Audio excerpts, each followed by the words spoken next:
Јас сум единствената што доаѓа од научно-образовна институција, меѓутоа морам да кажам дека дел од податоците се поклопуваат.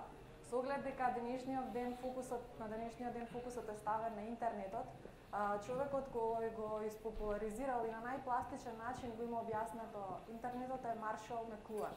Меѓутоа парадоксот е дека неговата книга е излезена во 1964 година, кога се појавува телевизијата. Меѓутоа неговата актуелност се гледа токму на овој панел, кој представува на некој начин екстензија на нашиот глас. Имено самиот Маршал Меклуан на сите ни е познат по Global Village или The Medium is the Message. Истиот тој има кажано дека медиумите се екстензија на нас самите. Имено самите медиуми се менуваат со едно галопирачко темпо. Се појавуваат нови генерации, како што е генерацијата Y, која што бара поголема инволвираност, партиципација со самите медиуми. Според последното истражување на американскиот пазар, секој од нас поминува по 9 часа на некоја форма на даден медиум. Ако го погледнеме графиконот, може да видиме дека најголем дел од времето поминуваме на телевизијата. Меѓутоа, дефинитивно буџетите се преценети за телевизија, односно фокусот во иднина треба да е ставен на токму на интернет. Имено, претходниот говорник кажа дека 38% од само вода ако може, 38% од интернет, од слободното време корисниците го трошат на интернет. Овој податок се однесува за американскиот пазар. Имено ако се направи скен на македонскиот пазар, може да се види дека токму индустријата за телекомуникации е лидер во онлайн огласување. Имено, ако се направи скен на македонскиот пазар, може да се види дека дефинитивно доминација има телевизијата. Имено повеќе од 90% се користи на телевизијата. Овој податок кажува дека цените на македонскиот пазар се вкалкулирани бруто, односно некои цени имаат, односно дадени рекламирачи добиваат дури до 90% попуст, така да овој процент можеби е малце помал. За жал, закупот на интернет е 0,1%.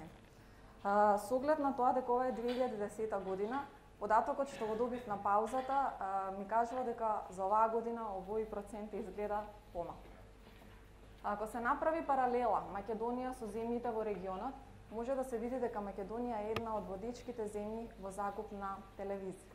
Имено, ова укажува дека телевизијата е најрелевантниот медиум на македонскиот пазар. Претпоставам дека нема да ни исклучат презентацијата бидејќи е онлайн конференција, меѓутоа последното истражување на македонскиот пазар укажува дека 78,71% од испитаниците медиумот го користат, телевизијата ја користат како медиум на кој се информираат за постојните понуди. Меѓутоа, се јавува парадоксот бидејќи во минатото телевизијата била активно вклучена во животот на корисниците, а денеска истовремено се користат, што покаже и самото истражување, односно 48% од испитаниците одговориле дека за време на изложеноста на телевизија извршуваат други активности или пак се изложени на друг медиум. Односно, овде станува збор за познатиот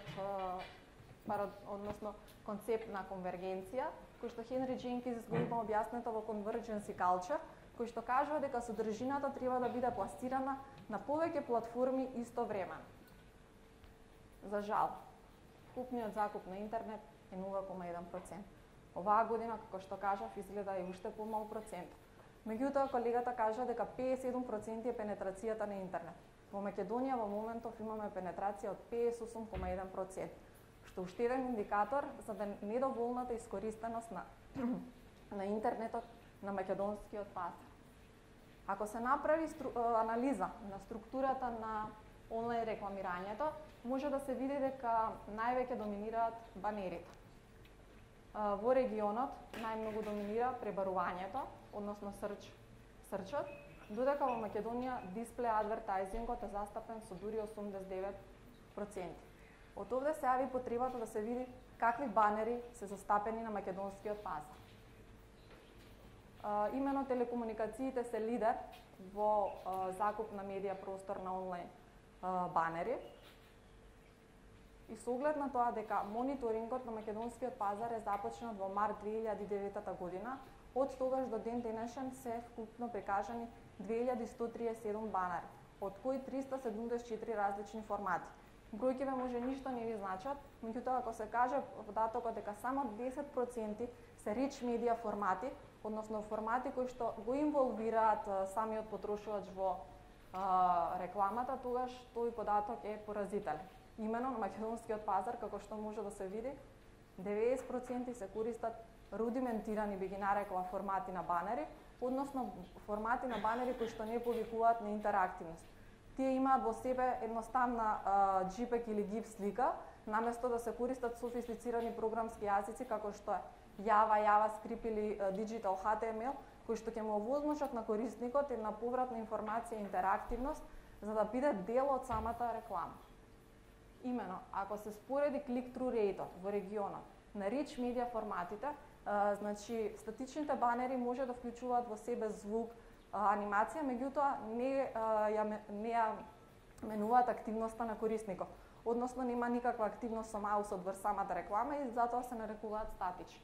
За разлика од rich media форматите, тие се го инволвираат самиот корисник да биде дел од самата реклама.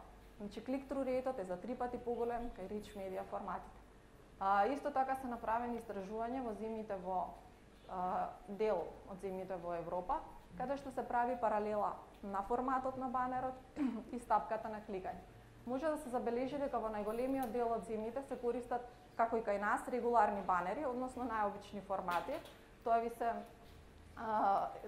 static rectangle, значи тие што си се најчесто leaderboard, меѓутоа останатите формати на банери се застапени во помал процент. Ако се споредат овие податоци со податоците во долната табела, ќе се забележи дека click-through rate-от кај иновативните формати е многу поголем. Односно се разликува за дури 5 пати. Значи, иако постои голема актуелност во оваа област, сепак недостасуваат теоретски содржини и академски истражувања. Во последно време се поголем број теоретичари дискутираат околу тоа која е најефикасната мерка за да се мери онлайн истражувањето и дефинитивно најголемиот број се согласува дека тоа е стапката на кликање. Меѓутоа, во поново време дел од теоретичарите сметаат дека практиката на проценување на веб просторот врз стапката на кликање е исто ако ја споредиме ефикасноста на телевизиската реклама врз основа на тоа колку луѓе наредниот ден ќе го посетат продажниот салон. Значи, веројатноста да го посетат голем број е мала. И затоа дел од авторите сметаат дека стапката на кликање не треба да биде единствениот показател за успешноста на онлайн рекламирањето. Ова е уште еден теоретски модел, како што кажа и претходниот предавач, 90% од потрошувачите го користат онлайн просторот за добивање информации за купување и на некој начин банерот влие во донесување на нивните одлуки. Меѓутоа не е обичниот банер, туку интерактивниот банер, односно дефинитивно македонските компании не треба да ги адаптираат офлайн креативните солуции во онлайн просторот. Ова се дел од податоците од истражувањето, во интерес на времето само дел. Македонските потрошувачи, односно посетители на онлайн просторот, дефинитивно ги приметуваат банерите. Уреди кои ги поседуваат, иако постои се поголем трет на таблетите, на македонскиот пазар се уште е тоа во рана фаза. Најчесто уред кој го посетуваат е мобилниот телефон и персоналниот компјутер.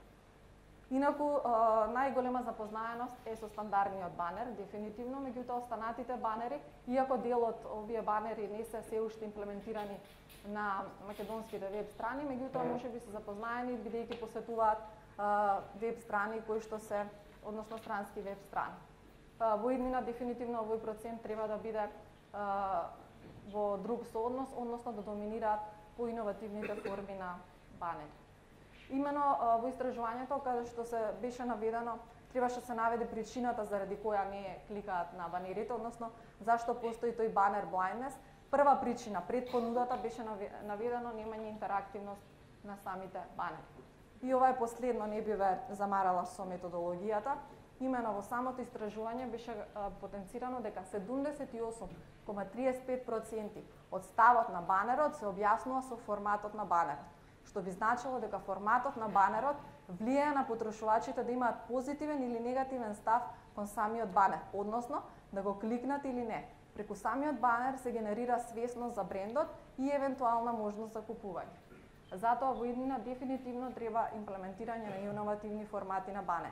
Меѓутоа морам да нагласам дека форматот на банерот не смее да се гледа изолирано. Треба да се види локацијата на соодветната реклама, за кој производ станува збор, креативноста и голем број на елементи кои што влијаат во донесување на самата одлука. Значи, исто така банерот, односно форматот на банерот влијае и на донесувањето со помал процент, односно влијае на тоа дали ќе се кликне или нема да се кликне дадената содржина. И доколку сега Шекспир би го пишувал Хамлет, би го поставил прашањето to click or not to click. На македонскиот пазар дефинитивно ова ќе зависи од расположеноста на македонските компании да имплементираат иновативни формати на банери. Теоретски се докажа, иако ова истражување, морам да нагласам, не беше во реална онлайн средина, туку беше контролирано, меѓутоа сепак податоците сметам дека може да се сметаат за релевантни. Ви благодарам.